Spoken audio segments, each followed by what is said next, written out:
Sean, Anfield's never an easy place to come, but how frustrating is it when you put in a defensive performance like that?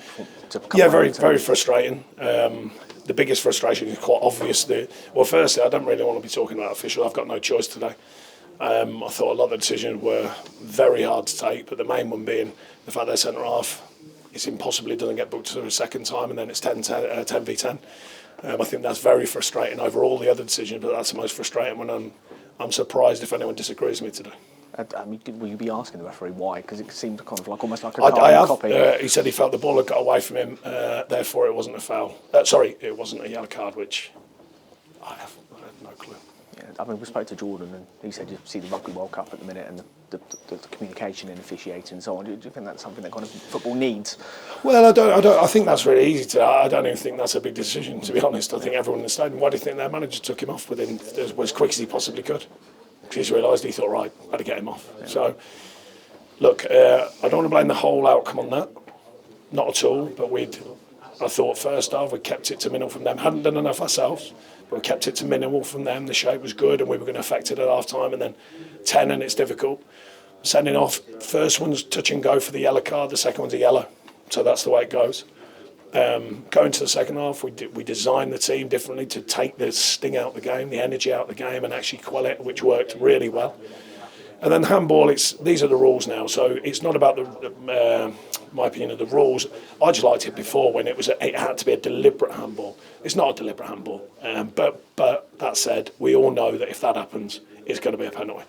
And the only thing I did remark on with the referees, I said, and it's not their fault today, but why all this thing about running over and looking at a screen? Surely everyone in the stadium knows that 99.9% chance when they do that it's going to be whatever the outcome of this, in this case, today, a penalty. Why waste everyone's time? Next, we're all standing there going, well, you're just killing the game, killing the flow of a game. And that's a big thing for fans. I'm a big fan of VAR generally, but if you try and speed the game up for fans and supporters, why all that? Why going over to look at a screen? Was it going to be a penalty? Because the way Everton played, different sides of us, which is weirdly pleasing. Different sides of us stayed. The commitment to defend and defend properly, the shape, the energy, the detail in the defending was very pleasing. That's a different side to us. I mean, we weren't as free flowing as we have been. So I think we've done that well, home and away, creating chances. Too many giveaways, too many soft giveaways today with the ball. But that side of it I was pleased with. And then going down to 10, I was pleased with it until the penalty.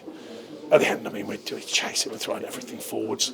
I'm just frustrated. I'm frustrated because I don't want to be talking about officials for one. If you get beat fair and square, that's the way it goes. I don't think it was as smooth as that today. And especially, I don't want to be making excuses really, but I think the decision to not send that off had a massive effect on the game today. Just a couple of notes on performances. Vitaly Mykolenko, just how he dealt with obviously one of the best players in the world. There was a few really good performances. Picking the bones out of that, adding the others who weren't quite as clean as what they've been, I don't think, with their performances. But like I say, as a collective, there was certainly no lack of effort or commitment to the cause. I think that was obvious and apparent, so I'm pleased with that side of it. The details cost us, other than a detail that was out of our hands. And just to check on Jack Harrison and the subs made Dom as well, were they purely tactical? Yeah. The two women who are doing, they've done great for us, but we had to feel where we felt that we had to take the change, make the change of shape to, like I say, to defuel them a little bit, make it sort of that slow game, which it ended up being in the second half, and then we wanted to counter. We didn't do the counter side as well, quite obviously. The set pieces, we didn't make our set pieces count as much. But that side of it I was quite pleased with, other than the fact that, the decision hurts us and then a penalty hurts us. I know we're leaving here empty-handed today, but is there a lot of encouragement and positivity we can take? I think there's been positivity all season in the performances, and a different kind of positivity today. This one probably gets taken away from us a little bit. I think it's very difficult for the players today. It's very rare. I can't remember the last time I was crying in about officials. It was a long time ago. But I think today is valid.